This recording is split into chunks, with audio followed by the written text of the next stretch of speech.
पुनर्जन्म? हाँ, बिल्कुल मानता हूँ। हाँ, तो फिर ये लाइन सही है कि मेरे और आपके जैसे लोग पुनर्जन्म को क्यों मानेंगे? अब तो ये प्रमाणित हो गया है मेरे हिसाब से। क्यों? क्योंकि एक बहुत ही प्रचलित बात है, एक वाकया है शांति देवी का, सुना है आपने? नहीं।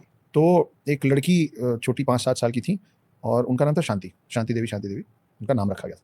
वो जब थोड़ी-सी बड़ी हुई तो अपने माता-पिता को बोलने लग गई कि आप लोग मेरे को यहाँ क्यों रखे हो? मेरे को मेरे पति के पास जाना है वापस, और आप लोग मेरे को शांति देवी बोलते हो, मेरा नाम लुगदी है और मुझे लोग चौबाइन बोलते हैं। इन्होंने थोड़े दिन सीरियसली नहीं लिया, क्या बोल रही है? अब वो बातें थोड़ी और बढ़ने लग गई। बोले मेरे जो पति हैं उनके कपड़े की दुकान है, उनका नाम केदारनाथ है, मेरे 2 बच्चे हैं, मेरे को जाने दो, मेरे को जाने दो। तो इनके घर में कोई मेहमान आया, जो इस पूरी बात को सुना, और ये बात हो रही है आज़ादी के पहले की, हमारे देश के आज़ादी मतलब 47 के पहले की बात। तो वो जो मेहमान आया था उसने एक टेलीग्राम भेजा उस जगह पे जहाँ की ये बात कर रही थी, और टेलीग्राम में अपने किसी परिचित को ये लिखा कि तुम्हारे आस-पास में केदारनाथ नाम का कोई आदमी है जिसकी कपड़े की दुकान है? तो वहाँ से रिस्पॉन्स आया कि जी, केदारनाथ नाम का आदमी है और कपड़े की दुकान है। इसने इस परिवार को समझाया और इस शांति को और परिवार को लेके वहाँ जाया गया।